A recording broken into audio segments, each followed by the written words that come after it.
हरे कृष्णा सर्वम कृष्णार्पणमस्तु। प्रभुपाद की जय, गुरु महाराज की जय, राधा പവനപുരേശൻ की जय। ഓം ശ്രീ മാത്രേ നമഃ। ഗുരുവായൂർ മഞ്ജരീസിന്റെ ഗീതാ പഠന ക്ലാസ്സിലേക്ക് എല്ലാവർക്കും സ്വാഗതം. ഹരേ കൃഷ്ണ. നമ്മുടെ ക്ലാസ്സിലുണ്ടാവുന്ന ഇന്ന് ക്ലാസ് ഉണ്ട് എന്നുള്ളത് ആർക്കും അറിയില്ലായിരുന്നോ? അറിയില്ല? ഗ്രൂപ്പിൽ കണ്ടില്ല? കുറേ ദിവസമായില്ലേ നമ്മൾ കണ്ടിട്ട്. ഏകദേശം എനിക്ക് തോന്നുന്നു ഒരു ഓഗസ്റ്റ് 11-നാണ് ലാസ്റ്റ് ക്ലാസ് എടുത്തത്. പിന്നെ വന്നപ്പോൾ കുറച്ച് ബിസി ആയിപ്പോയി, അതുകൊണ്ട് ക്ലാസ് എടുക്കാൻ പറ്റിയില്ല. അപ്പം ഇന്ന് ഫ്രീ ആയപ്പം പിന്നെ ക്ലാസ് എടുത്തു.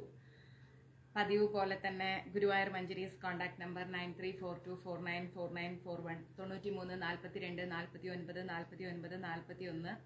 നിങ്ങളും കുറേ നാളായി കിച്ചൂട്ടനെയും രാധാറാണിയും കണ്ടിട്ട്. ഇതോ നമ്മുടെ ഗ്രൂപ്പിലൂടെ കാണുന്നുണ്ട് അല്ലേ?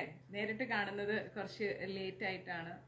അയ്യോ, എനിക്ക് തമിഴ് പഠിക്ക தெரியாது. തമിഴ് പേസறது மட்டும்தான் தெரியும், തമിഴ് പഠിക്ക தெரியாது. മുതലാളി, അതെന്താ അത് എഴുതിയിരിക്കുന്നത്? വായിച്ചു തരൂ. മുതലാളിക്ക് തമിഴ് വായിക്കാൻ അറിയാം, എനിക്ക് വായിക്കാൻ അറിയില്ല. പിന്നെ നാളെ നമ്മുടെ കൃഷ്ണാഷ്ടമിയോടനുബന്ധിച്ചിട്ടുള്ള എന്താ പറയുക, അന്നദാനമാണ്, മധുര അടക്കം. അപ്പം നാളെ അത് കൊടുക്കണം. പിന്നെ ഒരു ഹാപ്പി ന്യൂസ് ഉണ്ട്. എന്തായിരിക്കും? കുറേ നാളായിട്ട് നിങ്ങളിങ്ങനെ എക്സൈറ്റഡ് ആയിട്ട് ഇങ്ങനെ ചോദിച്ചുകൊണ്ടിരുന്നൊരു കാര്യം, അത് സംഭവിക്കാൻ പോണു. എന്തായിരിക്കും? ആർക്കെങ്കിലും ഗസ് ചെയ്യാൻ പറ്റുമോ എന്തായിരിക്കും? ഒരു 2-3 മിനിറ്റ്സ് അത്രേ ഉള്ളൂ. ക്ലാസ് എടുക്കണം, ടൈം പോണു. ഒരു ഹാപ്പി ന്യൂസ്. എന്താണ്? നിങ്ങൾക്ക് ഒത്തിരി ഇഷ്ടമുള്ള ഒരു കാര്യം. എന്തായിരിക്കും? എന്തായിരിക്കും? ആർക്കും പറയാനില്ല? ആരും ഗസ് ചെയ്യുന്നില്ലല്ലോ. എന്തായിരിക്കും ആ സന്തോഷ വാർത്ത? എന്തെങ്കിലും ഐഡിയ ഉണ്ടോ? പറ, ഞാൻ കേക്കട്ടെ. എന്തായിരിക്കും?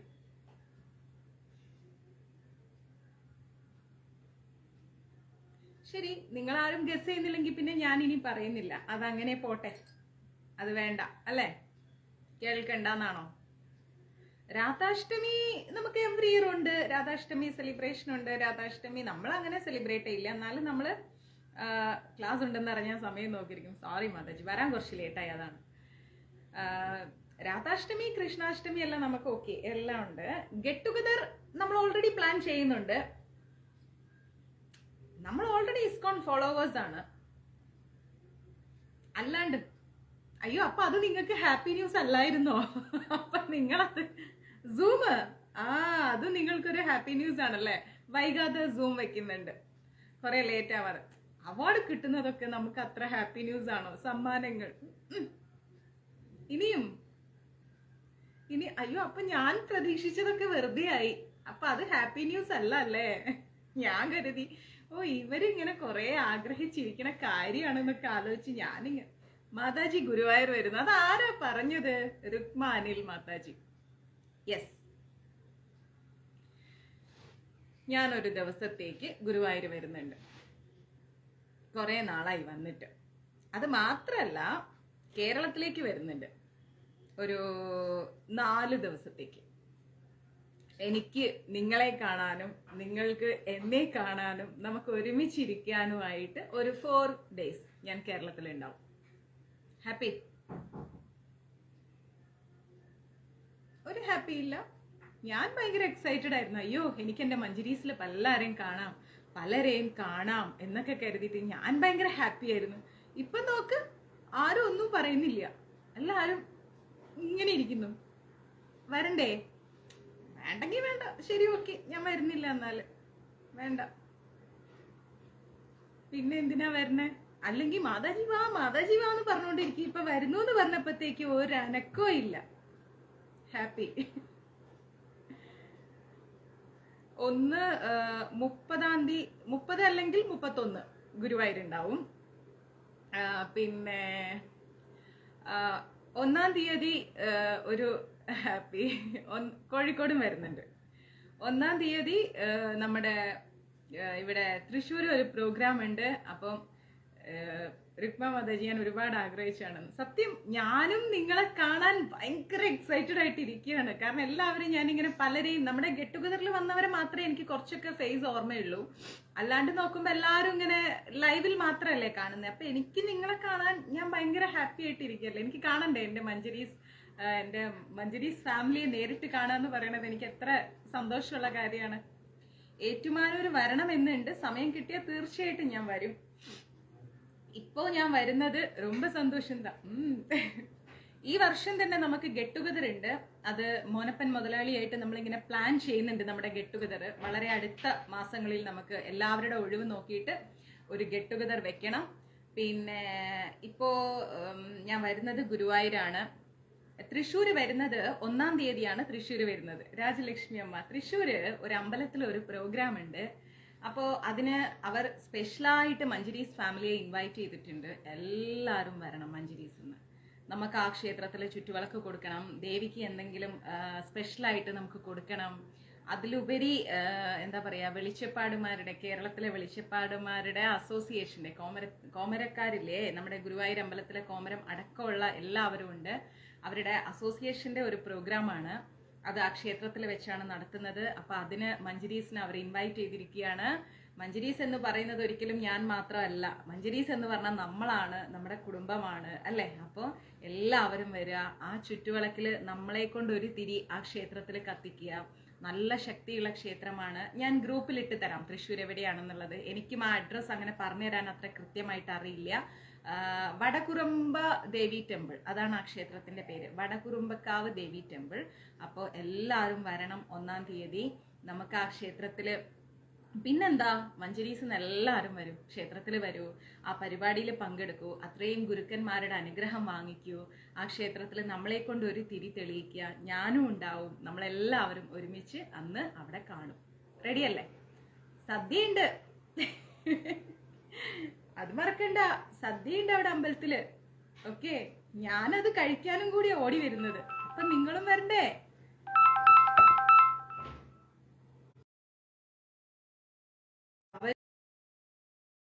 അതാണ്. അപ്പം അവരും പ്രത്യേകം നിങ്ങളെ ഇൻവൈറ്റ് ചെയ്യാൻ പറഞ്ഞു. അപ്പൊ വരിക, നമുക്ക് എല്ലാവർക്കും വന്ന് അവിടെ വെച്ച് കാണാം. എത്ര പേര് വരും? ഗുരുവായൂരിന്ന് ഒരു 10-15 കിലോമീറ്റർ ദൂരമേ ഉള്ളൂ. എക്സാക്ട് പ്ലേസ് ഞാൻ ഗ്രൂപ്പിൽ ഇട്ട് തരാം.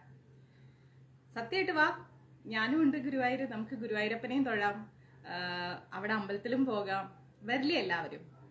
ഞാനിങ്ങനെ സർപ്രൈസ് ആയിട്ട് വെച്ചതായിരുന്നു. പിന്നെ പോട്ടെ, പറഞ്ഞേക്കാം എന്ന് കരുതി.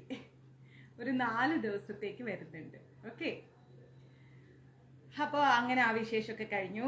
ഇനി ഭയങ്കര ഒരു ബോംബ്. എല്ലാവരും ഇപ്പൊ ലൈവിന്ന് പോകും. കാരണം എന്താ അറിയോ, ഞാനിപ്പോ ക്വസ്റ്റ്യൻ ചോദിക്കാൻ പോവാ.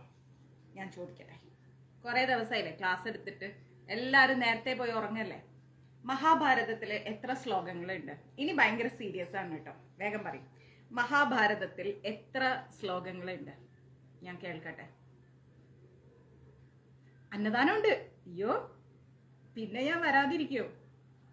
മഹാഭാരതത്തില് എത്ര ശ്ലോകങ്ങളുണ്ട്? മുളങ്കുന്നത്തെ കാവാണ് അമ്പലം. കുംഭഭരണി കേമായ ആഘോഷം. സത്യം, ആ അമ്പലത്തിന് ഒരുപാട് ഹിസ്റ്ററി ഉണ്ട്. ഒത്തിരി ശക്തിയുള്ള അമ്പലമാണ്. നമുക്ക് എല്ലാവർക്കും അവിടെ പോണം. നമുക്ക് അവിടെ ചുറ്റുവിളക്കിൽ പങ്കെടുക്കണം. നമ്മുടെ വകയായിരിക്കണം ചുറ്റുവിളക്ക്. ദേവിക്ക് അന്ന് നമ്മൾ നമ്മുടെ കൈകൊണ്ട് ഒരു തിരിയെങ്കിലും കത്തിക്കണം.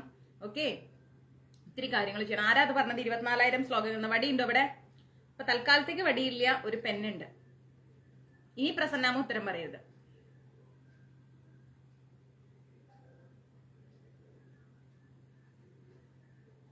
പറ, മഹാഭാരതത്തിൽ എത്ര ശ്ലോകാസ് ഉണ്ട്?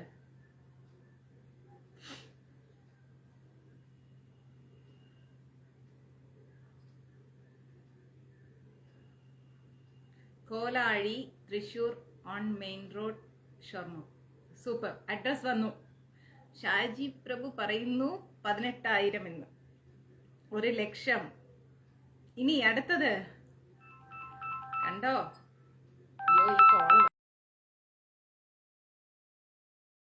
മഹാഭാരതത്തില് എത്ര ശ്ലോകാസ് ഉണ്ട്?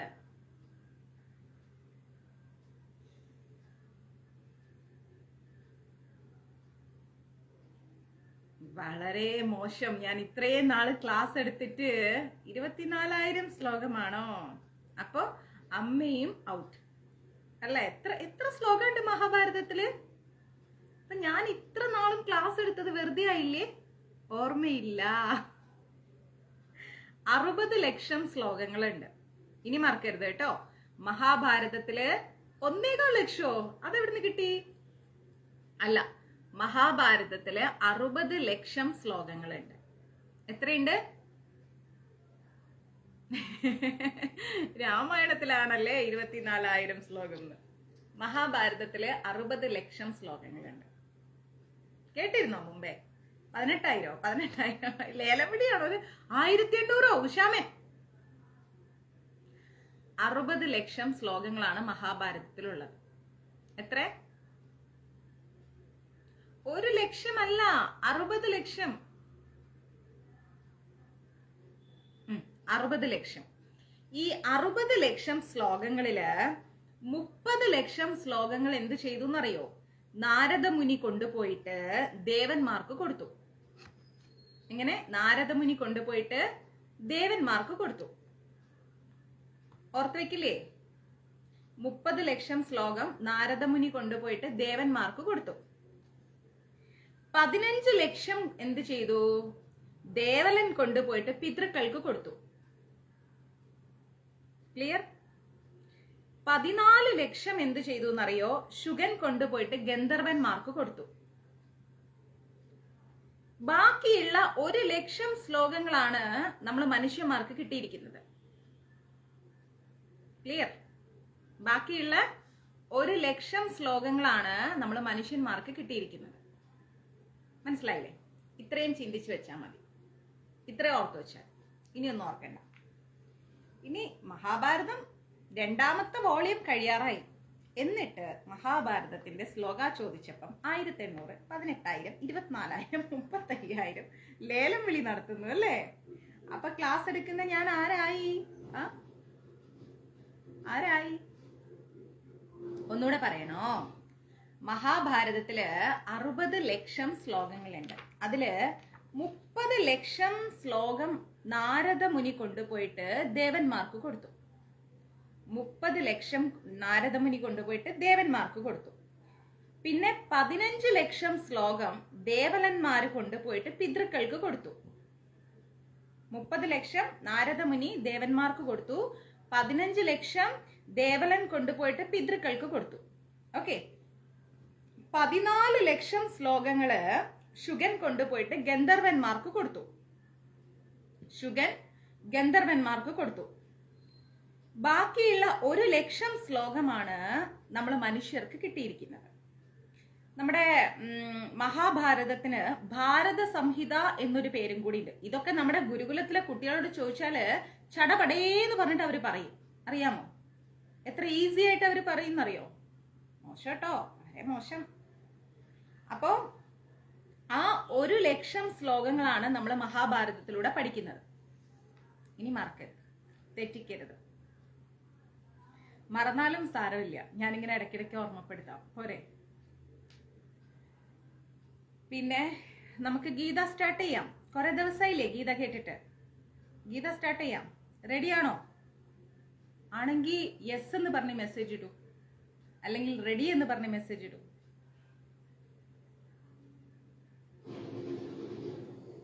ഒരു മിനിറ്റ്.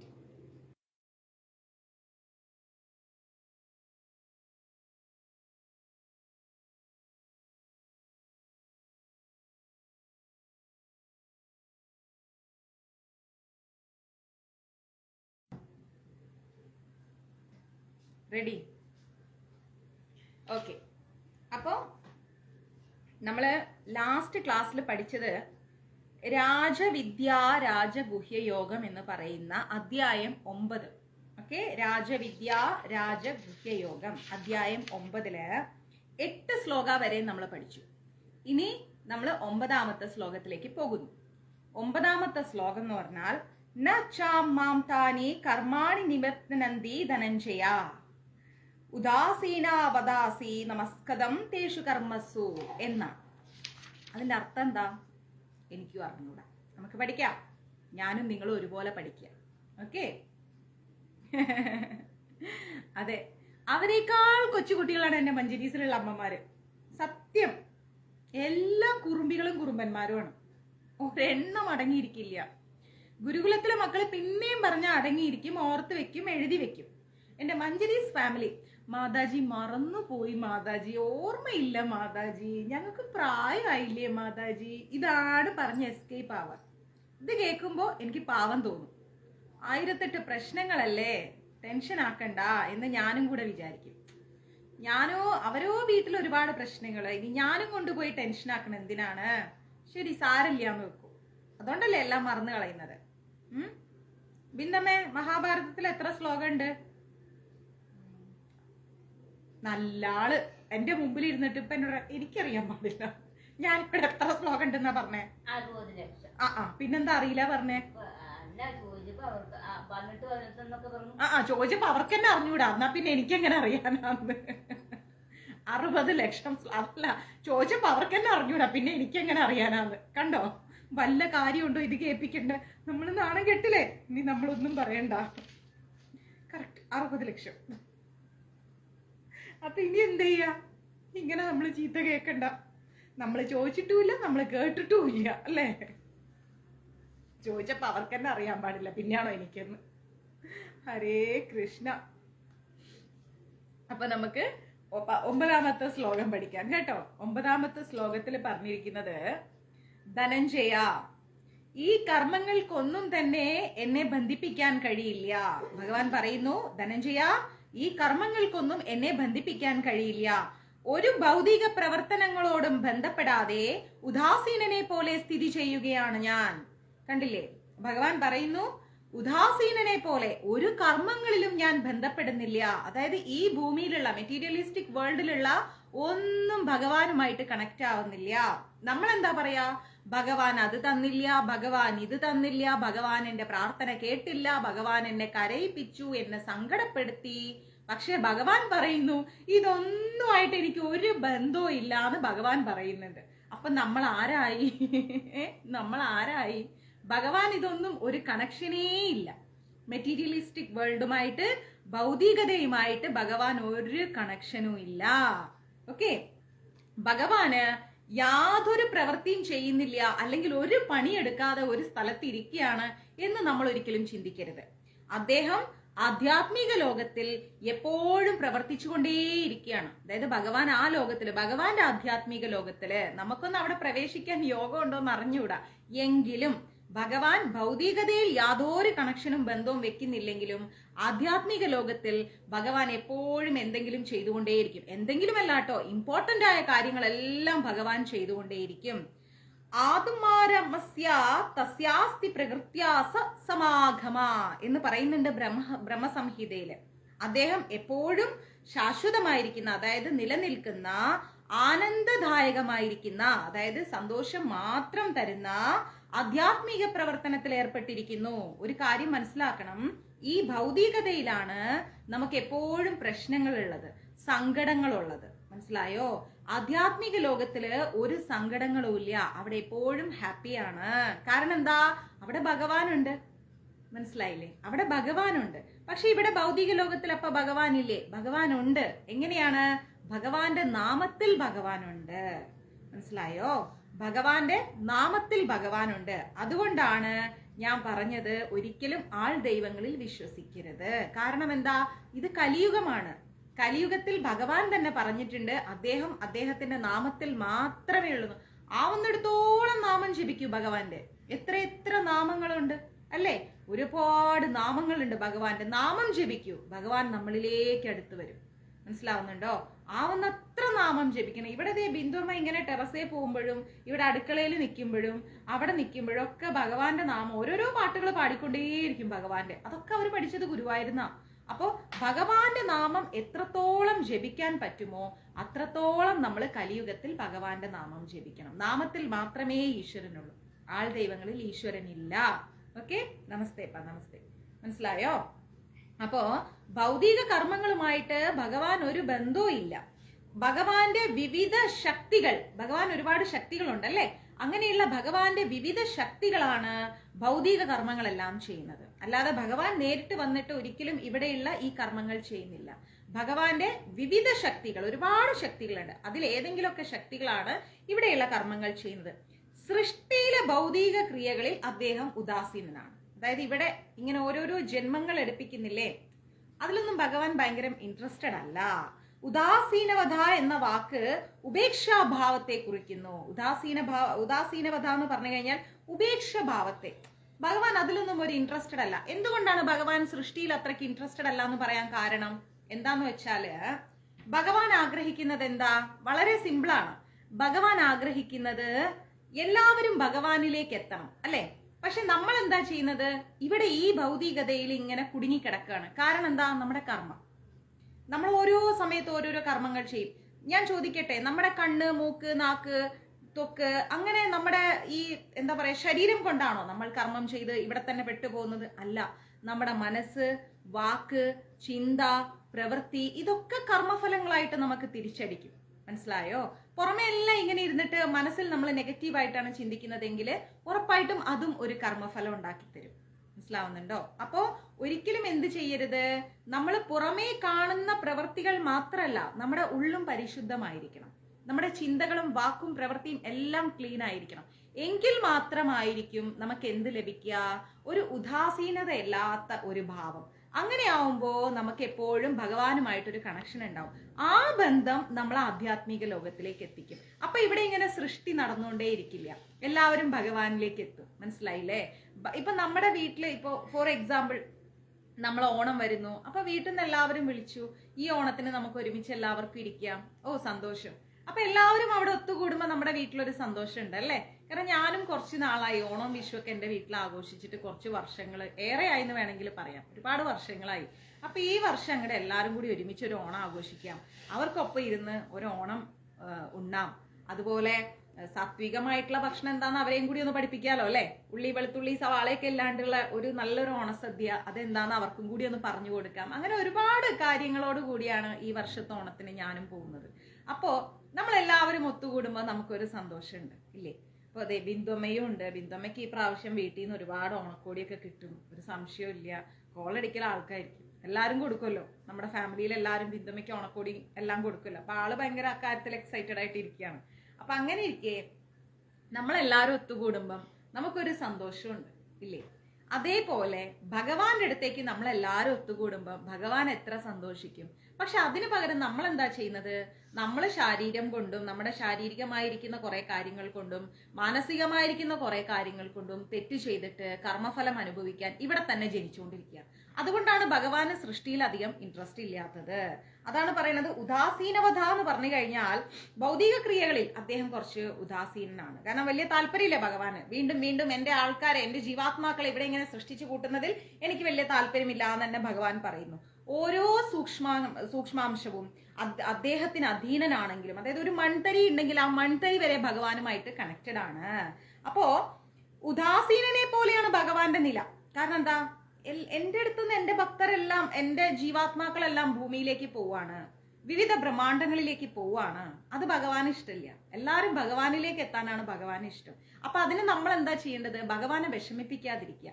എങ്ങനെയാ ഭഗവാനെ വിഷമിപ്പിക്കാതിരിക്കുക? നമ്മുടെ പ്രവൃത്തികൾ നന്നാക്കുക. മനസ്സിലായില്ലേ? കർമ്മഫലം അനുഭവിക്കാനുള്ള ഒരവസ്ഥ നമ്മുടെ ജീവിതത്തിൽ വെക്കാതിരിക്കുക. ആരെക്കുറിച്ചും ഒന്നും പറയാതിരിക്കുക, ആരോടും ദേഷ്യം തോന്നാതിരിക്കുക, വൈരാഗ്യം തോന്നാതിരിക്കുക, തെറ്റായ പ്രവർത്തനങ്ങളിൽ പോകാതിരിക്കുക, നോൺ വെജ് കഴിക്കാതിരിക്കുക, ജപിക്കുക, വായിക്കുക, സത്സംഗം കേൾക്കുക. ഇങ്ങനെയുള്ള കാര്യങ്ങൾ ചെയ്തുകൊണ്ട് നമ്മൾ എന്ത് ചെയ്യുക? ഭഗവാനോട് കൂടുതൽ കൂടുതൽ അടുക്കുക. അങ്ങനെ അടുക്കുന്ന സമയത്ത് ഭഗവാന്റെ അടുത്തേക്ക് നമ്മൾ എത്തുമ്പോൾ, കർമ്മഫലങ്ങൾ ഇല്ലാതെ നമ്മൾ ഭഗവാന്റെ അടുത്തേക്ക് എത്തുന്ന സമയത്ത് ഭഗവാനും വളരെ ഹാപ്പി ആയിരിക്കും. കാരണം എന്നെ തേടി വന്നു, എൻ്റെ അടുത്ത് വന്നു, ആ ജീവാത്മാവ് ഈ പരമാത്മാവാകുന്ന എന്നിലേക്ക് ലയിച്ചു എന്ന് പറയുമ്പോൾ ഭഗവാൻ ഹാപ്പിയാണ്. അല്ലാതെ നമ്മൾ കൊണ്ടു കൊടുക്കുന്ന കോടികളല്ല ഭഗവാൻ എക്സ്പെക്ട് ചെയ്തിരിക്കുന്നത്. അത് അദ്ദേഹത്തിന് വേണ്ട. ന്യായസ്ഥനായിരിക്കുന്ന ഒരു ഹൈക്കോടതി ജഡ്ജിയെ ഉദാഹരണമായിട്ട് നമ്മൾ എടുത്താൽ, തന്റെ കൽപ്പന പ്രകാരം പലതും സംഭവിക്കുന്നു, അല്ലെ? ന്യായാധിപനായിരിക്കുന്ന ഒരു ഹൈക്കോടതി ജഡ്ജ് അദ്ദേഹം ഒരു ഓർഡർ ഇട്ട് കഴിഞ്ഞാൽ ആ ഓർഡർ പ്രകാരം ഒരുപാട് കാര്യങ്ങൾ അവിടെ സംഭവിക്കുന്നുണ്ട്. ഒരാളെ തൂക്കിക്കൊല്ലാൻ വിധിക്കാം, മറ്റൊരാളെ തടവിലിടാം, ഇനി ഒരാൾക്ക് ഒരുപാട് പൈസ കിട്ടും, സെറ്റിൽമെന്റ് ആയിട്ട് കിട്ടും. എങ്കിലും ജഡ്ജി ഇതിലെല്ലാം ഉദാസീനനാണ്. ഒരാൾ മരിച്ചാലും ജഡ്ജിക്ക് കുഴപ്പമില്ല, ഒരാള് തടവിലായാലും ജഡ്ജിക്ക് കുഴപ്പമില്ല, ഇനി ഒരാൾക്ക് സെറ്റിൽമെന്റ് എമൗണ്ട് കിട്ടിയാലും ജഡ്ജിക്ക് കുഴപ്പമില്ല. അദ്ദേഹം പറയുന്നു, കാര്യങ്ങൾ നടക്കുന്നു, അദ്ദേഹം മിണ്ടാതിരിക്കുന്നു. അതേപോലെയാണ് ഭഗവാന്റെ കാര്യം. ഈ ലാഭനഷ്ടങ്ങളൊന്നും ഭഗവാനെ ബാധിക്കുന്നില്ല, ഒന്നും ഭഗവാനെ ബാധിക്കുന്നില്ല. അതേ വിധത്തിലാണ് ഭഗവാൻ ഇരിക്കുന്നത്. കാരണം എന്താ? പക്ഷെ ഏതൊരു കർമ്മ മേഖലയിലും ഭഗവാന്റെ കൈയെത്തുന്നുണ്ട്. ഇതൊക്കെയാണെങ്കിലും എന്ത് കാര്യത്തിലും ഭഗവാന്റെ ഒരു സ്പർശനം, ഒരു ശ്രദ്ധ, അത് ഏത് കാര്യത്തിലും ഭഗവാൻ എത്തിക്കുന്നുണ്ട്. വൈഷമ്യ നൈർഘണ്യേന എന്ന് പറയുന്നുണ്ട്, വേദാന്ത സൂത്രത്തിലാണ് അത് പറയുന്നത്. കാരണം എന്താ വെച്ചാല് ഭൗതിക ലോകത്തിലെ ദ്വന്ദ്ങ്ങളിലല്ല, പിന്നെയോ അവയ്ക്ക് അതീതമാണ് അദ്ദേഹം. അതായത് ഈ മെറ്റീരിയലിസ്റ്റിക് വേൾഡ് നമ്മൾ വിചാരിക്കുന്ന ഈ ഒരു ഭൗതികതയിലും മുകളിലാണ് ഭഗവാൻ ഇരിക്കുന്നത്. അത് നമ്മൾ മനസ്സിലാക്കണം. നമ്മൾ വിചാരിക്കുന്ന ഇവിടുന്ന് അവിടം വരെ യാത്ര ചെയ്തെത്തി ഗുരുവായൂർ അമ്പല നടയിൽ പോയി ലൈൻ നിന്ന് ഉള്ളിൽ കയറി ശ്രീകോവിൽ തുറന്നാൽ ഭഗവാനെ കാണാം. ശരിയാണ്. ആ 4 ചുമരിനുള്ളിൽ ഇരിക്കുന്നതല്ല ഗുരുവായൂരപ്പൻ, അതിന്റെ മുകളിലാണ് സുപ്രീം ലോർഡ്. മനസ്സിലായ? അഖില കോടി ബ്രഹ്മാണ്ഡ നായകനാണ് ഗുരുവായൂരപ്പൻ. അത് നമ്മൾ മനസ്സിലാക്കണം. അദ്ദേഹം നമ്മൾ ചെയ്യുന്ന എല്ലാം കാണുന്നുണ്ട്. നമ്മൾ നല്ലത് ചെയ്താലും അദ്ദേഹം അറിയുന്നുണ്ട്, തെറ്റ് ചെയ്താലും അറിയുന്നുണ്ട്, നമ്മൾ എന്ത് ചെയ്താലും ഗുരുവായൂരപ്പൻ അത് അറിയുന്നുണ്ട് എന്ന് മനസ്സിലാക്കാം. ഇതിന്റെ സൃഷ്ടിസ്ഥിതി സംഹാരങ്ങളോടൊന്നും ഭഗവാൻ കണക്ട് ആവുന്നില്ല. ആര് ജനിച്ചാലും ഭഗവാൻ വിഷയമില്ല, ആര് മരിച്ചാലും വിഷയമില്ല. കർമ്മമില്ലാതെ, കർമ്മഫലങ്ങളില്ലാതെ ഭഗവാനിലേക്ക് പൂർണ്ണമായ ഒരാൾ എത്തുന്നുണ്ടോ, ഭഗവാൻ അത് മാത്രമാണ് ചിന്തിക്കുന്നത്. കാരണം എന്താ? നമ്മളാകുന്ന ജീവാത്മാക്കളെ പരമാത്മാവാകുന്ന കൃഷ്ണൻ കാത്തിരിക്കുകയാണ്. അപ്പൊ പോകാൻ ആരാ മടി കാണിക്കുന്നത്? നമ്മള്. എങ്ങനെയാ പോകാൻ മടി കാണിക്കുന്നത്? കർമ്മഫലങ്ങൾ ഉണ്ടാക്കിക്കൊണ്ട്. അപ്പൊ ഈ വക കർമ്മഫലങ്ങൾ ഇനി നമുക്ക് വേണ്ട. ജീവാത്മാക്കള് താന്താങ്ങളുടെ മുൻ കർമ്മങ്ങൾ അനുസരിച്ച് വ്യത്യസ്ത ജീവഗണങ്ങളിൽ പിറവിയെടുക്കുന്നു. മനസ്സിലായില്ലേ? ജീവാത്മാക്കള് ഓരോരോ കാര്യങ്ങൾ ചെയ്തുകൊണ്ട് ഓരോ വ്യത്യസ്തമായിരിക്കുന്ന ജീവാത്മാക്കളായിട്ട് വീണ്ടും വീണ്ടും ജനിക്കുകയാണ്. അപ്പൊ അങ്ങനെയുള്ള ജനനങ്ങൾ ഇനി വേണ്ട എന്നാണ് പറയുന്നത്. അതിന്റെ അർത്ഥം ഭഗവാൻ പറയുന്നത് എന്താണ്? ശ്രവണം, കീർത്തനം, സ്മരണം, പാദസേവനം എന്ന് പറയുന്ന ആ 4 കാര്യങ്ങളെങ്കിലും ഉൾക്കൊണ്ടുകൊണ്ട് നമ്മൾ ഭഗവാനിലേക്ക് അടുക്കാൻ ശ്രമിക്കുക. കർമ്മഫലങ്ങളിൽ നിന്ന് ഒഴിഞ്ഞു മാറുക. അത് അനുഭവിക്കാനുള്ള ഒരു സാഹചര്യം നമ്മുടെ ജീവിതത്തിൽ ഇനിയെങ്കിലും ഇല്ലാതിരിക്കട്ടെ. അങ്ങനെ ഇല്ലാതിരുന്നു കൊണ്ട് ഭഗവാനിലേക്ക് നമ്മൾ അടുക്കാൻ ശ്രമിക്കുക. ആ വരവിനായിട്ട് നമ്മൾ കർമ്മഫലങ്ങളിൽ നിന്നെല്ലാം മോചിക്കപ്പെട്ട്, കർമ്മബന്ധനങ്ങളിൽ നിന്നെല്ലാം മോചിക്കപ്പെട്ടിട്ട് ഭഗവാന്റെ അടുത്തേക്ക് നമ്മൾ പോകുന്ന ആ സമയത്തിനായിട്ട് പരമാത്മാവാകുന്ന കൃഷ്ണൻ കാത്തിരിക്കുന്നു. അപ്പൊ ഈ കാര്യത്തിൽ ഭഗവാൻ ഒരിക്കലും ഇടപെടാറില്ല. കാരണം എന്താ? ഇത് നമ്മുടെ കയ്യിലിരിപ്പാണ്. നമ്മൾ എന്ത് ചെയ്യുന്നു, നമ്മൾ എന്ത് റിട്ടേൺസ് വാങ്ങുന്നു, ഇത് നമ്മുടെ കയ്യിലിരിപ്പാണ്. കാരണം എന്താ? ബുദ്ധി തന്നിട്ടുണ്ട് നമുക്ക്, ഇല്ലേ? നന്നായിട്ട് ചിന്തിക്കാനുള്ള ഒരു ബുദ്ധി തന്നിട്ടുണ്ട്. ബുദ്ധി കൊണ്ട് ചിന്തിച്ച് മനസ്സിൽ തീരുമാനമെടുത്ത് എന്ത് പ്രവൃത്തി ചെയ്യണമെന്ന് ചിന്തിക്കാതെ ചെയ്യുമ്പോഴാണ് കർമ്മഫലങ്ങളിൽ പെട്ടുപോകുന്നത്. അപ്പോ ബുദ്ധി ഉപയോഗിച്ച് ആലോചിക്കുക, ഞാൻ എന്ത് ചെയ്യണം, ഞാൻ എങ്ങനെ ജീവിക്കണം, ഞാൻ ഏത് രീതിയിൽ ജീവിക്കണം എന്ന് ചിന്തിച്ചുകൊണ്ട് നല്ലത് ചിന്തിച്ചിട്ട് നമ്മൾ മുന്നോട്ട് പോവുക. മനസ്സിലായില്ലേ? അങ്ങനെ പോകുമ്പോ എന്തായി? നമ്മളുടെ ജീവിതം നല്ലൊരു ഫ്ലെക്സിബിൾ ലൈഫിലേക്ക് എത്തും. അങ്ങനെ എത്തുമ്പം അത് ഭഗവാനുമായിട്ട് കണക്ട് ആയിട്ട് ഭഗവാനോടുകൂടി യോഗം ചെയ്തിട്ട് ജീവാത്മാവാകുന്ന നമ്മൾ പരമാത്മാവാകുന്ന കൃഷ്ണനിലേക്ക് അടുത്തിട്ട് നമ്മൾ ഭഗവാനോടുകൂടി യോജിച്ച് ഭഗവാനിൽ ലയിച്ച് നമ്മൾ ജീവിക്കും. അത് ആനന്ദഭരിതമായിരിക്കുന്ന ഒരു ആധ്യാത്മിക ജീവിതമായിരിക്കും. അതല്ലേ നമുക്ക് വേണ്ടത്? അതല്ലാത്ത മറ്റെന്തെങ്കിലും വേണോ നമുക്ക്? അല്ലാത്തൊന്നും നമുക്ക് വേണ്ട. പറയുന്നു, മയാധ്യക്ഷേണ പ്രകൃതി സൂയധേ സച്ചരാചരം ഹേതു നാനേന കൗന്ദയ ജഗത് വിപരീത വർത്തതേ എന്ന് പറയുന്നുണ്ട്. എന്ന് വെച്ചാല്, അല്ലയോ കുന്തിപുത്ര, ഭഗവാൻ വിളിക്കുന്നു, കുന്തിപുത്ര, കുന്തിയുടെ മകനെ, എന്റെ ശക്തിവിശേഷങ്ങളിൽ ഒന്നായിരിക്കുന്ന ഈ ഭൗതിക പ്രകൃതി എന്റെ നിർദ്ദേശം അനുസരിച്ചുകൊണ്ട് ചരാചരങ്ങളെ എല്ലാം സൃഷ്ടിക്കുന്നു. എന്ന് വെച്ചാൽ എന്താണ്? എന്റെ ശക്തിവിശേഷങ്ങളിൽ ഒന്നായിരിക്കുന്ന ഈ ഭൗതിക പ്രകൃതി, അതായത് ഈ ഭൂമി, നമ്മൾ കാണുന്ന ഈ ചുറ്റുപാടുമുള്ള ഈ ഭൂമി ഭഗവാന്റെ ശക്തിവിശേഷങ്ങളിൽ ഒന്നാണ്. മനസ്സിലായി? ഇത് തനിയെ സ്ഥിതി ചെയ്യുന്നില്ല. ഈ ഭൂമി പോലും ഭഗവാന്റെ ശക്തികളിൽ ഒന്നാണ്. അപ്പൊ ആ ഭൂമി പോലും ഭഗവാന്റെ നിർദ്ദേശം അനുസരിച്ചുകൊണ്ട് ചരാചരങ്ങളെല്ലാം സൃഷ്ടിക്കുകയാണ്. നമ്മൾ കാണുന്നതും കാണാത്തതുമായിരിക്കുന്ന എല്ലാ ജീവാത്മാക്കൾക്കും ഈ പ്രകൃതി സൃഷ്ടി കൊടുക്കാണ്. ഈ നിയമം അനുസരിച്ച് വീണ്ടും വീണ്ടും ഈ പ്രപഞ്ചം സൃഷ്ടിക്കുകയും സംഹരിക്കപ്പെടുകയും ചെയ്യുന്നുണ്ട്. നമ്മൾ പഠിച്ചിട്ടില്ലേ, പ്രളയകാലം വരുന്ന സമയത്ത് എല്ലാം പ്രളയജലത്തിൽ പോകും, വീണ്ടും അതെല്ലാം സൃഷ്ടിക്കപ്പെടും എന്ന് പഠിച്ചിട്ടില്ലേ? അപ്പൊ അതാണ് ഇവിടെ ഭഗവാൻ പറയുന്നത്. ഇതെല്ലാം വീണ്ടും സൃഷ്ടിക്കും, വീണ്ടും സംഹരിക്കപ്പെടും, വീണ്ടും സൃഷ്ടിക്കും. മനസ്സിലായില്ലേ? അപ്പൊ അതാണ് അതിന്റെ അർത്ഥം എന്ന് പറയുന്നത്. ഭഗവാൻ കുന്തിപുത്രനോട് പറഞ്ഞു കൊടുക്കാണ്, അർജുനനോട് പറഞ്ഞു കൊടുക്കാണ്. മനസ്സിലാവുന്നുണ്ടോ? പറയൂ, മനസ്സിലാവുന്നുണ്ടോ? ഇല്ല, അർത്ഥായിത്തു കന്നഡയാ. ഒരൊറ്റ വേടേ പഠിച്ചിട്ടുള്ളൂ. മൂകാംബിയെ പോയപ്പം പഠിച്ചതാ. അർത്ഥാകില്ല, ഊട്ടായിത്ത, ഊട്ടാകില്ല. ഈ രണ്ട് കാര്യം മാത്രം പഠിച്ചാൽ ഇപ്പത്തേക്ക്. മനസ്സിലായോ? No idea. അയ്യോ, എനിക്ക് തലവേദന എടുക്കും. മനസ്സിലായില്ല?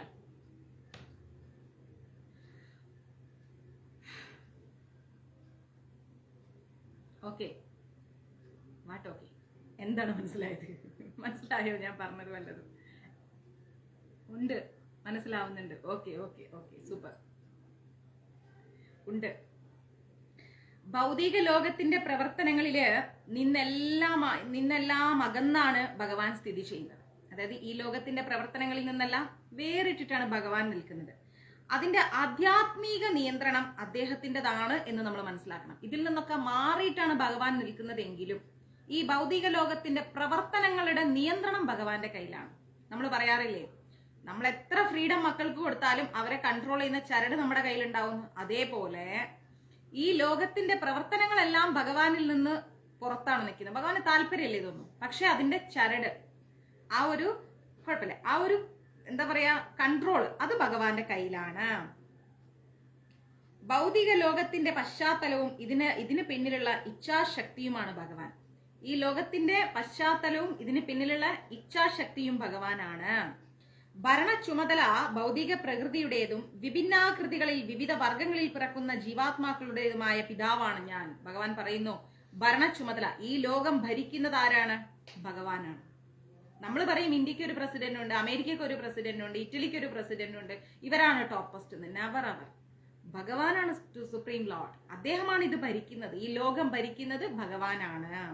പക്ഷേ ഈ ജീവാത്മാക്കളുടെ, ഈ ലോകം ഭരിക്കുന്നത് ഭഗവാനും ഈ ലോകത്തിലിരിക്കുന്ന ജീവാത്മാക്കളുടെ പിതാവും ഞാൻ തന്നെ. അപ്പൊ നമ്മുടെ എല്ലാവരുടെയും അച്ഛൻ ആരാന്ന് ചോദിച്ചാൽ ഭഗവാൻ കൃഷ്ണൻ.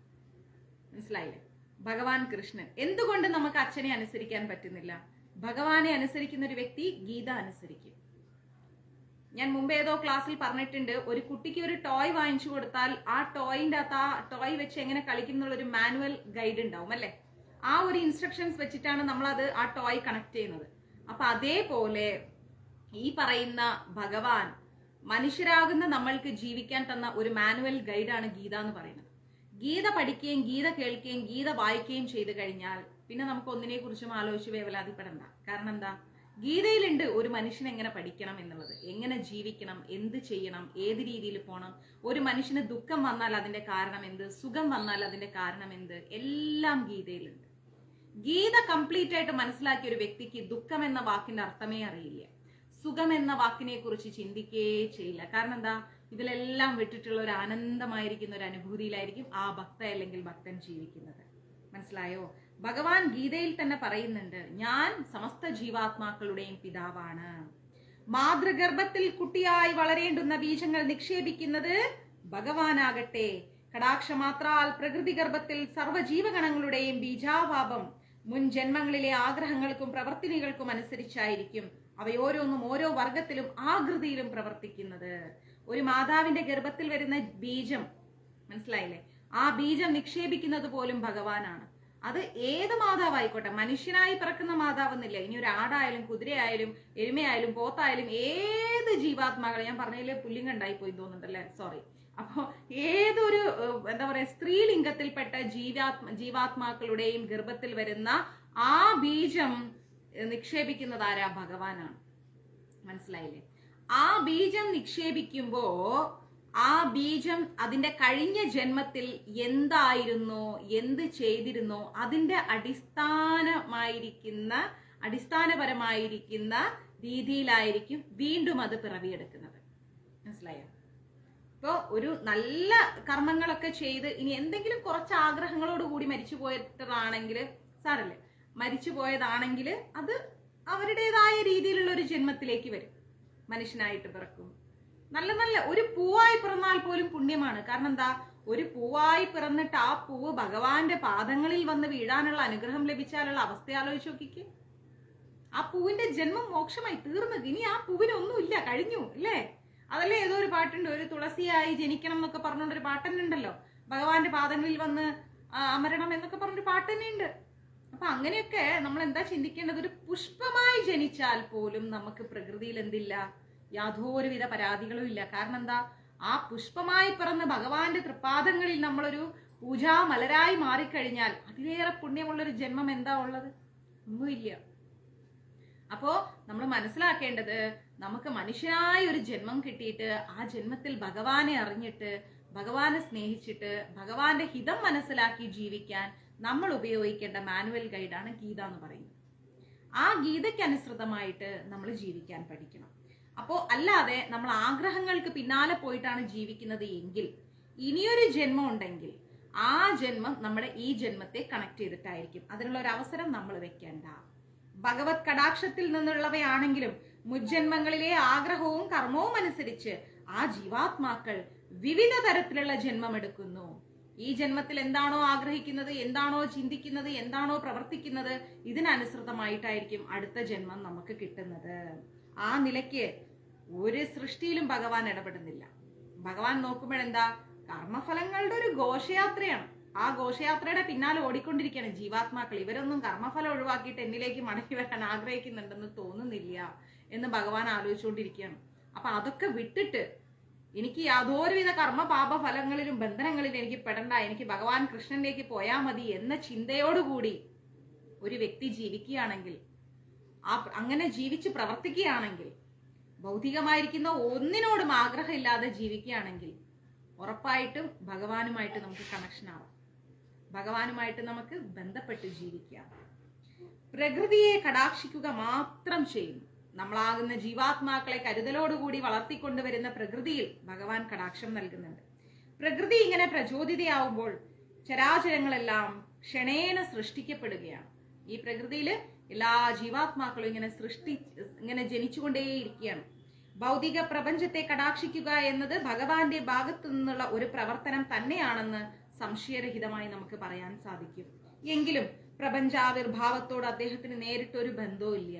മനസ്സിലായില്ലേ? തീർച്ചയായിട്ടും ഒരു പൂവ്, ഒരു തുളസിയായിട്ടൊക്കെ ജനിക്കാൻ നമ്മൾ കോടാനുകോടി ജന്മം പാപമില്ലാതെ ജീവിക്കണം. അപ്പോ എന്താ പറയണെന്ന് വെച്ച് കഴിഞ്ഞാല്, ഭഗവാന് ഈ പ്രകൃതിയുമായിട്ട് വലിയൊരു കണക്ഷനോ ഒന്നുമില്ല. ഗോപാലകൃഷ്ണൻ പ്രഭു, എനിക്ക് അങ്ങനെ കോണ്ടാക്ട് ചെയ്യണം, വളരെ എളുപ്പം. അപ്പോ എന്താ പറയുന്നത്, ഒരു തരത്തിലും ഭഗവാന് യാതൊരുവിധ കണക്ഷനും ഈ പ്രകൃതിയോടില്ല. ഭഗവാൻ എന്താ ചിന്തിക്കുന്നത്, കർമ്മപാപ ഫലങ്ങളില്ലാതെ ഒന്നിനോടും ആസക്തിയും ആഗ്രഹവും ഇല്ലാതെ എപ്പോഴും എന്റെ നാമം മാത്രം ജപിച്ച് എന്നിലേക്ക് മടങ്ങി വരാൻ താല്പര്യമുള്ള ജീവാത്മാക്കൾ അവരെന്നിലേക്ക് എത്തട്ടെ, അവരെന്നിലേക്ക് മടങ്ങി വരട്ടെ. അങ്ങനെയുള്ള ജീവാത്മാക്കളെ ഭഗവാൻ സൂക്ഷ്മതയോടെ നോക്കിക്കൊണ്ടിരിക്കും. കാരണം എന്താ, അവർ ഭഗവാനിലേക്കുള്ള പ്രയാണമാണ് ചെയ്യുന്നത്. അതല്ല ആഗ്രഹങ്ങളുടെ പിന്നാലെയാണ് നമ്മൾ ഓടുന്നതെങ്കിൽ എന്താ സംഭവിക്കുക, ആ ആഗ്രഹങ്ങളിൽ തന്നെ കർമ്മഫലങ്ങൾ അനുഭവിച്ച് ഇങ്ങനെ കുടുങ്ങിക്കിടന്ന് ബന്ധപ്പെട്ട് നമ്മളിങ്ങനെ ബന്ധനങ്ങളിൽ തന്നെ പെട്ടുപോകും. ജനിച്ച് ജനിച്ച് ജനിച്ച് ജനിച്ച് ജനിച്ച് ഇവിടെ തന്നെ നമ്മൾ കിടക്കേണ്ടി വരും. അങ്ങനെ ഒരു അവസ്ഥ നമുക്ക് വേണ്ട. സ്മൃതിയിൽ ഇതിനൊരു ഉദാഹരണം പറയുന്നുണ്ട്. ഒരാളുടെ മുന്നിൽ സുരഭിലമായൊരു പൂവിരിക്കുന്നു.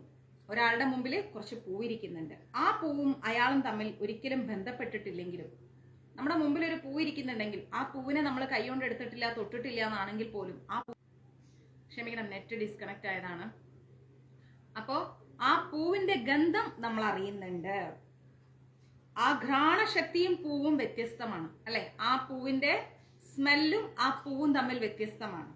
അത്തരം ഒരു ബന്ധമാണ് എന്താ ഭൗതിക പ്രപഞ്ചത്തിന് ഭഗവാനോടുള്ളത്. ആ പൂവും ആ സ്മെല്ലും തമ്മിൽ വ്യത്യാസമുണ്ട്. അതേപോലൊരു ബന്ധമാണ് ഈ ഭൗതിക പ്രപഞ്ചവും ഭഗവാനും തമ്മിൽ. ഭഗവാൻ ആ പൂവിന്റെ മണം തന്നെയാണ് നമ്മൾ അനുഭവിക്കുന്നത്, എന്നാൽ ആ മണവും ആ പൂവും തമ്മിൽ ബന്ധമില്ല. അതേപോലെ ക്ഷമിക്കണം കേട്ടോ, നെറ്റിന് എന്തോ ഒരു കംപ്ലൈന്റ് ഉണ്ട്, അതുകൊണ്ട് കട്ടായിക്കൊണ്ടിരിക്കുകയാണ്. സാരമില്ല, പോട്ടെ, എന്തെങ്കിലും ഇതായിരിക്കും. അപ്പോ അങ്ങനെ ഒരു ബന്ധമാണ് ഭഗവാന് ഭൗതിക പ്രകൃതിയോടുള്ളത്. ഭൗതിക പ്രകൃതി ഭഗവാന്റേത് തന്നെ, ഭഗവാൻ സൃഷ്ടിച്ചതിനെ, നിയന്ത്രണം ഭഗവാൻ തന്നെ. പക്ഷേ ഭൗതിക പ്രകൃതിയുമായിട്ട് ഭഗവാൻ ഒരു കണക്ഷൻ ഉണ്ടോ എന്ന് ചോദിച്ചാൽ ഇല്ല, എന്നാലും ഉണ്ടോ എന്ന് ചോദിച്ചാലും ഉണ്ട്. ഇതാണ് ഭഗവാനും ഭൗതിക പ്രകൃതിയുമായി. എല്ലാ ഗ്രീൻ ലൈറ്റ് അല്ലേ കത്തുന്നത്? റെഡ് അല്ലല്ലോ, പിന്നെ എന്നതാ കട്ടാവണേ? ഓഫ് ചെയ്യണ്ട.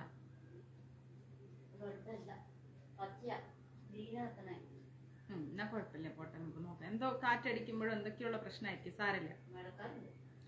അപ്പോ അദ്ദേഹത്തിന് പ്രപഞ്ച സംഗമമില്ല, ഭഗവാന് പ്രപഞ്ചത്തിനോടൊരു സംഗമമില്ല. ആജ്ഞ കൊണ്ട് കടാക്ഷമാത്രത്താൽ സൃഷ്ടിക്കുന്നു. ഭഗവാൻ ആജ്ഞാപിച്ചു കഴിഞ്ഞാൽ ആ നിമിഷ നേരം കൊണ്ട് പ്രപഞ്ചം സൃഷ്ടിക്കപ്പെടുകയാണ്.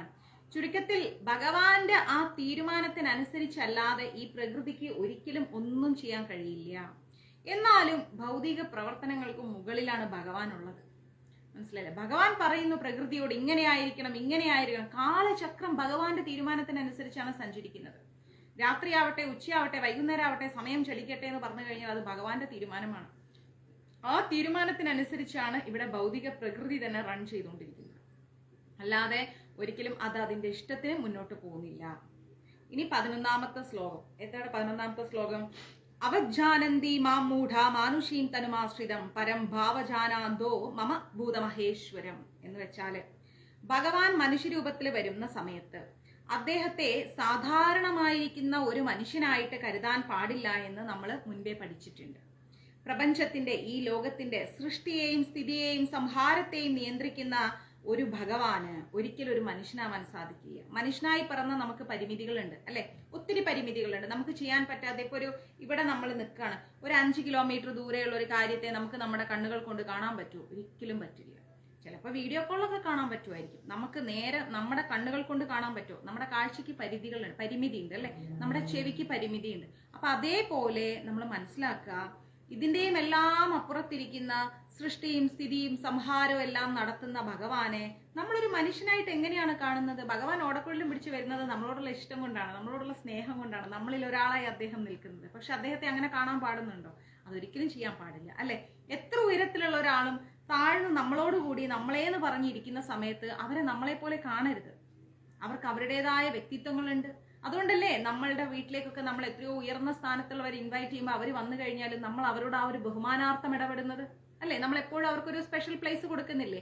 അപ്പൊ അതുകൊണ്ട് നമ്മൾ മനസ്സിലാക്കുക, ഭഗവാൻ മനുഷ്യനായി വരുന്ന സമയത്ത് ഒരിക്കലും ഭഗവാനെ നമ്മളൊരു വെറും ഒരു മനുഷ്യനായിട്ട്, നമ്മളെ പോലെ ഒരു മനുഷ്യനായിട്ട് ഓനക്കുട്ട നമ്മൾ കാണാൻ പാടില്ല. അപ്പോ എങ്കിലും കൃഷ്ണനെ കരുത്തേറിയ ഒരു മനുഷ്യനെന്ന് മാത്രം കരുതുന്ന ചില മൂഢന്മാരുണ്ടെന്നാ പറയുന്നത്. നല്ല ശക്തിയുള്ള ഒരു മനുഷ്യനാണ്, സൂപ്പർമാൻ, സ്പൈഡർമാനെ പോലെ ഒരു പവർഫുൾ മാനാണ് കൃഷ്ണൻ എന്ന് ചിന്തിക്കുന്ന കുറെ വിഡ്ഢികളുണ്ട്, ഫൂൾസ് ഉണ്ട്. വാസ്തവത്തിൽ ബ്രഹ്മസംഹിതയിൽ പറഞ്ഞിട്ടുള്ളത് പോലെ ഈശ്വര പരമാ കൃഷ്ണ എന്നാ പറയുന്നത്. പരമപുരുഷനും ആദിപുവനുമായിരിക്കുന്ന ഭഗവാനാണ് കൃഷ്ണൻ എന്നാണ് ബ്രഹ്മസംഹിതയിൽ പറഞ്ഞിരിക്കുന്നത്, അല്ലെ? ഈശ്വരന്മാർ പലരും ഉണ്ട്, ഒരുപാട് ഈശ്വരന്മാരുണ്ട്. നിയന്താക്കളാണവർ. ഒരാൾക്ക് മറ്റൊരാളേക്കാൾ ശ്രേഷ്ഠതയുണ്ടെന്ന് തോന്നുക. ഇപ്പൊ മഹാദേവനെ നോക്കിക്കഴിഞ്ഞാൽ ബ്രഹ്മദേവനേക്കാൾ ഉയർന്നാണ്, ബ്രഹ്മദേവനെ നോക്കിക്കഴിഞ്ഞാൽ ഇന്ദ്രനേക്കാൾ ഉയർന്നാണ്. ഇങ്ങനെ നമുക്ക് ഓരോരുത്തർ ഇങ്ങനെ ഉയർന്നതായിട്ടും താഴ്ന്നതായിട്ടൊക്കെ തോന്നും. സാധാരണ ലൗകിക കാര്യങ്ങളുടെ നിർവഹണത്തിന് ഒരു ഡയറക്ടർ മാത്രമായിരിക്കും അവര്. അതായത് ഈ ലോകത്തിന്റെ ഓരോരോ കാര്യങ്ങൾ നിയന്ത്രിക്കാനുള്ള ഒരു ഡയറക്ടർ, അത്രേ ഉള്ളൂ. സിനിമയിലൊക്കെ ഒരു സംഭവം നിയന്ത്രിക്കുന്ന എത്ര തന്നെ ക്യാമറാമാൻ പറഞ്ഞാലും, അസോസിയേറ്റ് പറഞ്ഞാലും, ചീഫ് അസോസിയേറ്റ് പറഞ്ഞാലും, ആര് പറഞ്ഞാലും ഡയറക്ടർക്ക് അത് ഹാപ്പി ആയിരിക്കണം. ആ സീൻ എടുത്തു കഴിഞ്ഞാൽ അദ്ദേഹം പറയണം ആ ഓക്കെ എന്ന് പറഞ്ഞാൽ ഓക്കെ. അല്ലെങ്കിൽ അദ്ദേഹം എന്താ പറയാ, വേണ്ട അത് ശരിയായിട്ടില്ല, അതൊന്നുകൂടി മാറ്റിയെടുക്കണം, അല്ലെങ്കിൽ അത് അവിടെ ശരിയായിട്ടില്ല, ഇവിടെ ശരിയായിട്ടില്ല, കുറച്ചുകൂടെ ലൈറ്റിംഗ് വേണം എന്ന് തന്നെ അദ്ദേഹം സജഷൻ പറഞ്ഞുകൊണ്ടേയിരിക്കും. ഡയറക്ടർ പറയുന്നതിന്റെ അവസാനമാണ് ആ ഒരു എപ്പിസോഡ് തന്നെ റിലീസ് ആവുന്നത്, അല്ലെ? അപ്പൊ അതേപോലെ ഭഗവാൻ എന്ത് തീരുമാനിക്കുന്നോ അത് മാത്രമേ നടക്കൂ.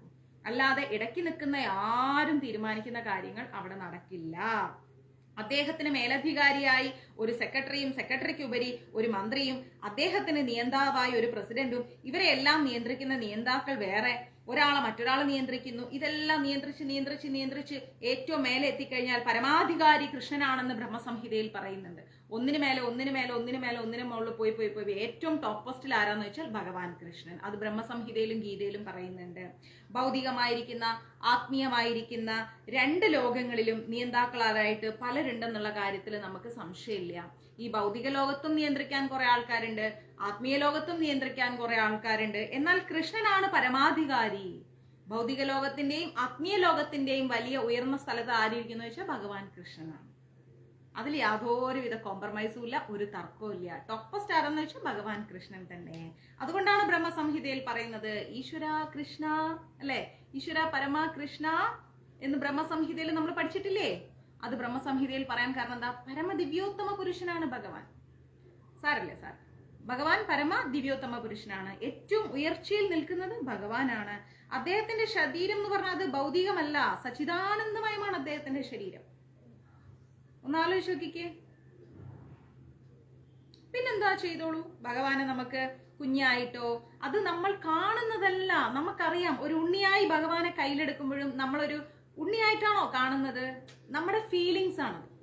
നിങ്ങൾക്ക് ഭഗവാനെ സുഹൃത്തായിട്ടോ, എന്താ പറയാ, ഗുരുവായിട്ടോ, അല്ലെങ്കിൽ ഒരു സഹോദരനായിട്ടോ, അല്ലെങ്കിൽ ഒരു ഏത് രീതിയിൽ ഒരു മകനായിട്ടോ ഒക്കെ നിങ്ങൾക്ക് ഭഗവാനെ കാണാം. അത് നിങ്ങളുടെ ഫീലിങ്സ് ആണ് ഷെയർ ചെയ്യുന്നത്.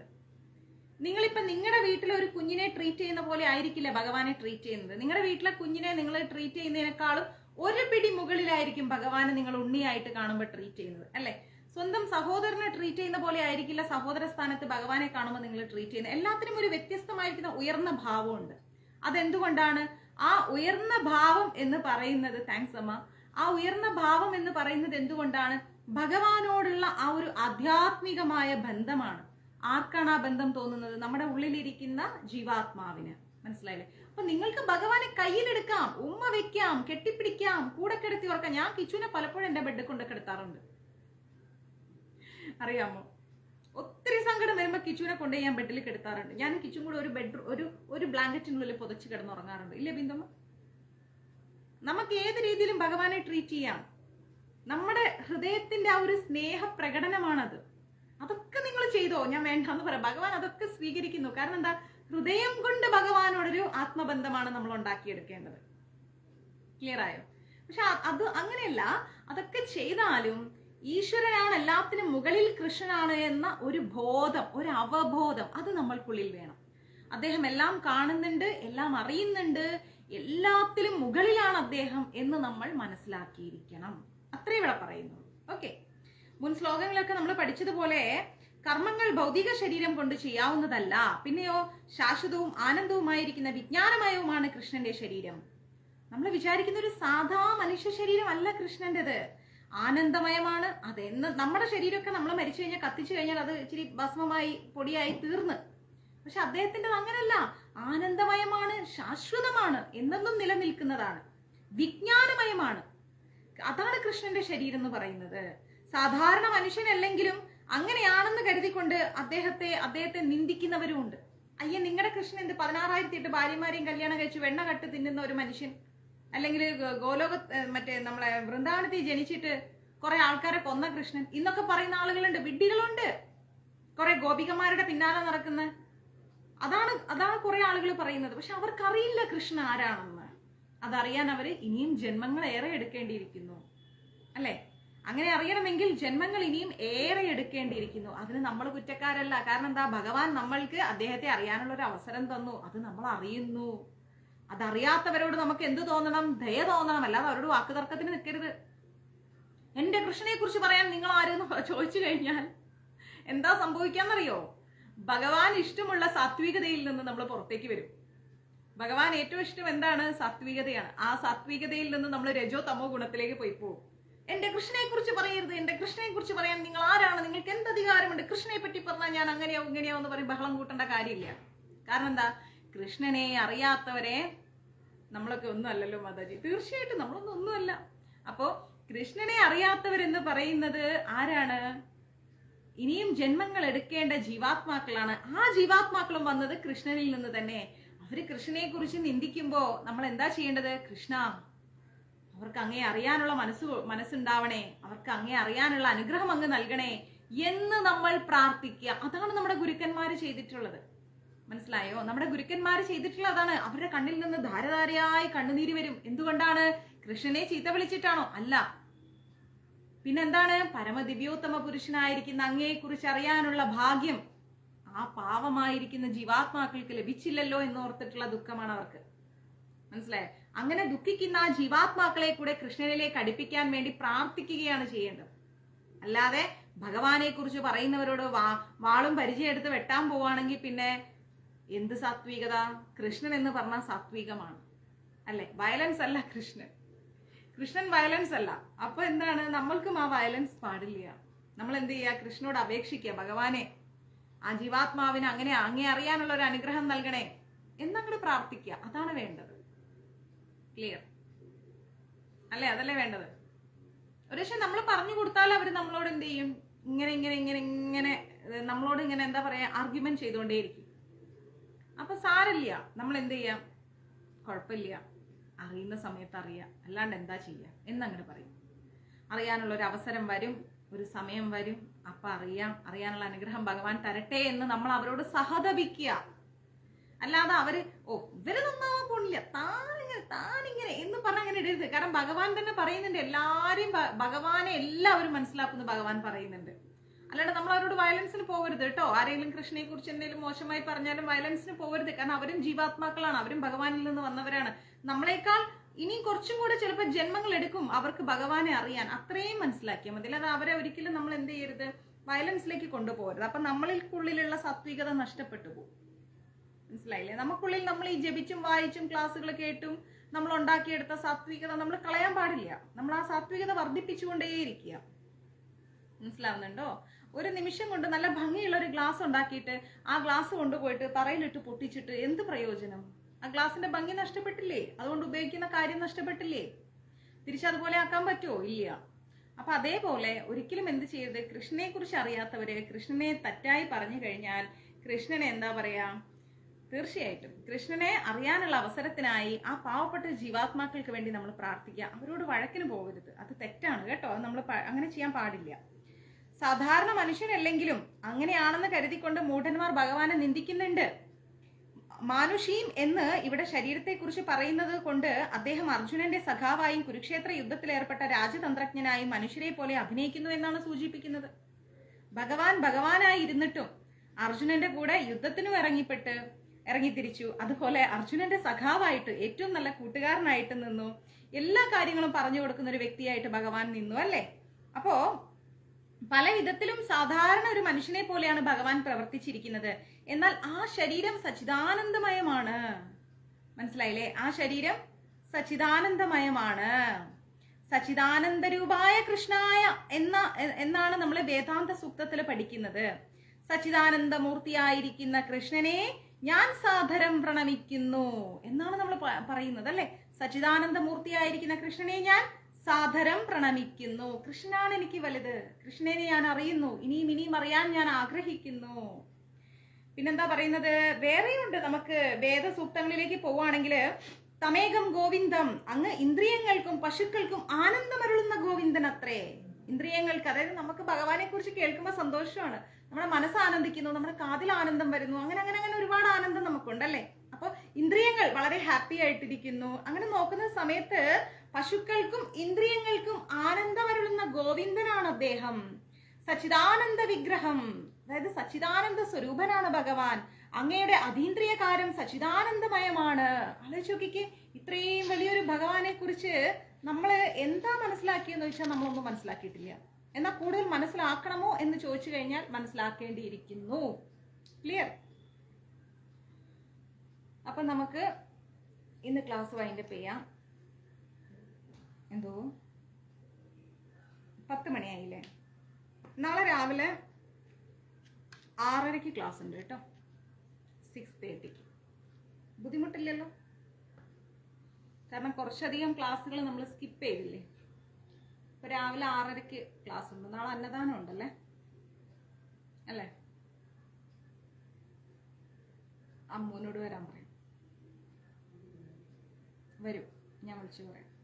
അപ്പോൾ നാളെ രാവിലെ 6:30 ക്ലാസ് ഉണ്ട് കേട്ടോ. സാധിക്കുന്നവർ ലൈവില് വരും, അല്ലാത്തവർ പിന്നീട് ക്ലാസ് കണ്ടോളും. രാവിലെ നമുക്ക് ക്ലാസ് എടുക്കാം. ഞാനിങ്ങനെ ആലോചിച്ചു, ഷൂട്ടും യാത്രയും നമുക്ക് ഒഴിവാക്കാൻ പറ്റില്ലല്ലോ, ജോലിയും നിർബന്ധമല്ലേ, കമ്മിറ്റ് ചെയ്തിരിക്കുന്ന ഒരു വർക്കല്ലേ. അപ്പോൾ ആലോചിച്ചു ഇങ്ങനെ, ആ സമയത്തൊക്കെ പാവം നിങ്ങൾക്കും ക്ലാസ് ഒരുപാട് സ്കിപ്പാവുന്നു. അത് ഞാൻ ചെയ്യുന്നൊരു തെറ്റാണെന്ന് എനിക്കറിയാം, എങ്കിലും ജോലി ഒഴിവാക്കാൻ പറ്റാതെ വരുന്നു. അപ്പോൾ സമയം കിട്ടുമ്പോൾ രാവിലെയും വൈകിട്ടും എടുത്തിട്ടാൽ പിന്നീട് എന്തായാലും നിങ്ങൾക്ക് ക്ലാസ് കാണാമല്ലോ എന്ന് കരുതി. രാവിലെ വീട്ടിൽ ജോലിയുള്ള സമയത്തും ക്ലാസ് ഓണാക്കി വെച്ചിട്ട് കേട്ടോളൂ, ഒന്നും കുഴപ്പമില്ല. അടുക്കളയിൽ എവിടെയെങ്കിലും വെള്ളം ഇല്ലാത്തടത്ത് വെക്കിട്ട മൊബൈൽ, അല്ലെങ്കിൽ മൊബൈലിലാക്കിയ ഇത് സ്പീക്കറിൻ്റെ അടിയിൽ വെള്ളം കയറിയിട്ട് ഫോൺ കേടായി പോകും. തീർച്ചയായിട്ടും പ്രീത മാതാജി. അപ്പം അതുകൊണ്ട് അത് ശ്രദ്ധിക്കുക. ഒരു നല്ലൊരു തുണിയുടെ മേളിൽ എവിടെയെങ്കിലുമൊക്കെ വെച്ചിട്ടേ ശ്രദ്ധിച്ച് ക്ലാസ് കേൾക്കുക. സാറില്ല സുധാ മാതാജി, എന്ത് പറ്റി, സോറി. അപ്പം അതുകൊണ്ട് അതൊക്കെ ഒന്ന് ശ്രദ്ധിക്കുക. നമ്മൾ എന്തിനാ പരസ്പരം സോറി പറയുന്നത്? അതൊന്നും മഞ്ജരീസിലില്ല. പരസ്പരം സോറി പറച്ചില്ലൊന്നുമില്ല. നമ്മളെല്ലാവരും ഒന്ന് തന്നെയല്ലേ. അപ്പം അതൊക്കെ ശ്രദ്ധിക്കുക. സാരല്ല രാജലക്ഷ്മി അമ്മ, പിന്നീട് കേട്ടാലും മതി. ക്ലാസ് നമ്മുടെ പേജിലുണ്ടാവും. എന്തോ എനിക്ക് 30 ദിവസം 60 ദിവസം ഒക്കെ ഉണ്ട്. അത് കഴിയുമ്പോൾ ഫേസ്ബുക്ക് ഡിലീറ്റ് ചെയ്യുന്നുണ്ട്. സുധാമ, ഇനി സോറി പറഞ്ഞാൽ ഞാൻ കേരളത്തിൽ വരുന്നുണ്ട്, ഞാൻ അമ്മയെ തേടി വരും. എല്ലാവരും സന്തോഷമായിരിക്കും, അതല്ലേ എനിക്കും വേണ്ടത്. നിങ്ങൾ ഹാപ്പി ആയിട്ടിരുന്നാൽ ഞാനും ഹാപ്പിയാണ്. നിങ്ങൾക്കൊരു വിഷമം വന്നാൽ കേൾക്കുമ്പോൾ എനിക്കും സങ്കടമാണ്. അത് കേൾക്കാനുള്ള ഒരു ശക്തി ഇല്ലാത്തതുകൊണ്ടാണ് എക്സിക്യൂട്ടീവ് കമ്മിറ്റിയെ പോസ്റ്റ് ചെയ്തിരിക്കുന്നത്. അവരെന്താ പറയണെന്ന് കേൾക്കൂ, എൻ്റെ അടുത്ത് ഇമ്പോർട്ടൻ്റ് ആയിട്ടുള്ള ആ ഒരു കാര്യങ്ങൾ മാത്രം പറയൂ എന്ന്. കാരണം ചിലരൊക്കെ വിളിച്ചാൽ അങ്ങ് ആർത്തങ്ങോട്ട് കരയും. അപ്പം അത് കേൾക്കുമ്പോൾ നമുക്ക് അങ്ങോട്ട് എന്താ പറയുക, വല്ലാത്തൊരവസ്ഥയാണ്. അപ്പം അതുകൊണ്ട് അത് കേൾക്കാനുള്ള ശക്തി എനിക്കും ഇല്ല. അപ്പം എന്താ ചെയ്യാന്ന് ഓർത്ത് കഴിഞ്ഞാൽ എക്സിക്യൂട്ടീവ് കമ്മിറ്റി ആകുമ്പോൾ നമ്മുടെ ഷൈനിയമ്മയൊക്കെ ആ കാര്യത്തിൽ മിടുമിടിക്കുക, കേട്ട് നന്നായിട്ട് കാര്യങ്ങളൊക്കെ മനസ്സിലാക്കിയിട്ട് കാര്യം മാത്രം എൻ്റെ അടുത്ത് വന്ന് പറയും, മാതാജി ഇങ്ങനെയാണ് എന്നൊക്കെ. കൊടുക്കാം. നാളെ അന്നദാനം കൊടുക്കാം കേട്ടോ. നാളെ ഉണ്ട് അന്നദാനം. നാളെ ഒരു 135 140 പേരുടെ അന്നദാനം ഉണ്ട്. പിന്നെ നമുക്ക് രാധാഷ്ടമിയുടേതും കൊടുക്കണം. എൻ്റെ സമയം കിട്ടുന്നതിനനുസരിച്ച് ഒരു സമയം പോലും പാഴാക്കാതെ ഇങ്ങനെയുള്ള കാര്യങ്ങളൊക്കെ ചെയ്യും.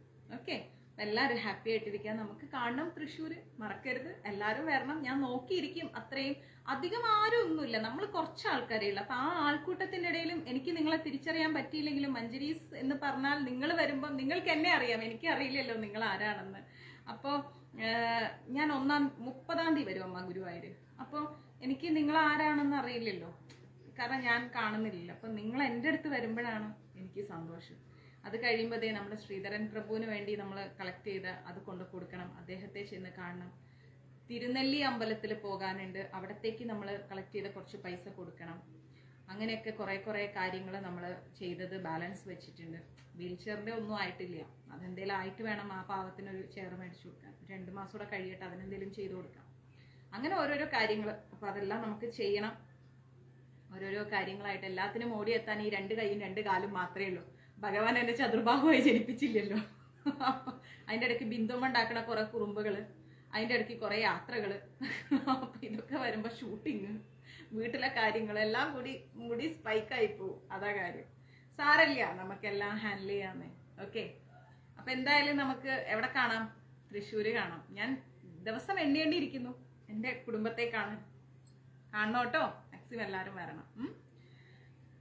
അപ്പോൾ ശരി, ഹരേ കൃഷ്ണ, സർവം കൃഷ്ണ അർപ്പണമസ്തു. പ്രഭുപാദ് കി ജയ്, ഗുരു മഹാരാജ് കി ജയ്, രാധാ ഭവനപുരേഷൻ കി ജയ്. ഓം ശ്രീ മാത്രേ നമഃ. എറണാകുളം വരുന്നുണ്ട്. എറണാകുളം വളരെ അത് തട്ടില്ല ബിന്ദുമ്മ, പേടിക്കാതെ, കുറച്ച് ഡിസ്റ്റൻസ് ഉണ്ട്. തീർച്ചയായിട്ടും അമ്മ വരൂ രാജലക്ഷ്മി അമ്മ. നമുക്ക് അവിടെ അമ്പലത്തിൽ ഒരുമിച്ചിരുന്ന് ഉണ്ണാം, മനസ്സിലായോ? നമുക്ക് ഒരുമിച്ചിരുന്ന് ഉണ്ണാം, നമുക്ക് ഒരുമിച്ച് ചുറ്റുവിളക്ക് കൊളുത്താം ദേവിക്ക്. ഇതല്ലേ ഓണം വരെയല്ലേ, ഓണത്തിന്റെ ആ 1-ാം തീയതി അല്ലേ നമുക്ക്. അപ്പൊ അതൊക്കെ എത്ര രസകരമായിരിക്കും. എനിക്കിപ്പം എൻ്റെ മഞ്ജരീസ് കുടുംബം വേണം. പിന്നെ മഞ്ജരീസിനെ പ്രതിനിധീകരിച്ച് ആ ക്ഷേത്രത്തിൽ നമ്മൾ എന്തെങ്കിലും കൊടുക്കും. എൻ്റെ കുടുംബം എൻ്റെ കൂടെ ഉണ്ടാകും. അതിൽ വലിയ സന്തോഷം എനിക്ക് എന്താ ഉള്ളത്? സുധി എവിടെയായിരുന്നു? എത്ര ലേറ്റായി? എവിടെയായിരുന്നു? അപ്പൊ അങ്ങനെയൊക്കെ 1-ാം തീയതി വരും. അപ്പൊ അങ്ങനെ. അപ്പോൾ നമുക്ക് നാളെ രാവിലെ 6:30 കാണാം കേട്ടോ. ഹരേ കൃഷ്ണ. എല്ലാവരും മാമുണ്ട് നല്ല കുട്ടികളായിട്ട് ഉറങ്ങിയിട്ട് നല്ല ചിന്തയോടെ മനസമാധാനത്തോടെ ധൈര്യത്തോടെ സുധി ധൈര്യത്തോടെ ചങ്കൂറ്റം കൈവിടാതെ നമ്മുടെ മനസ്സിൻ്റെ എന്താ പറയാ ആ ഒരു വിഷമം കൈവിടാതെ, അതായത് പതറിപ്പോവരുത് വിഷമത്തിലൊന്നും. ഓക്കെ, വിഷമത്തിലൊന്നും പതറിപ്പോവാതെ ഇതും നമ്മൾ എന്ത് ചെയ്യും, തരണം ചെയ്യും എന്ന മനോഭാവത്തോടെ നല്ല ബോൾഡായിട്ട് കൃഷ്ണനെ ധ്യാനിച്ച് കിടന്നുറങ്ങാം. ഷൂട്ടിംഗ് തിരക്ക് എവിടെ കഴിയാൻ, 4-5 സീരിയൽസ് പോകുന്നുണ്ട് ഇവിടെ. അതിങ്ങനെ ഷെഡ്യൂൾ മാറി വന്നുകൊണ്ടേയിരിക്കും, ഞാനിങ്ങനെ അതിൻ്റെ കൂടെ പോയിക്കൊണ്ടേയിരിക്കും.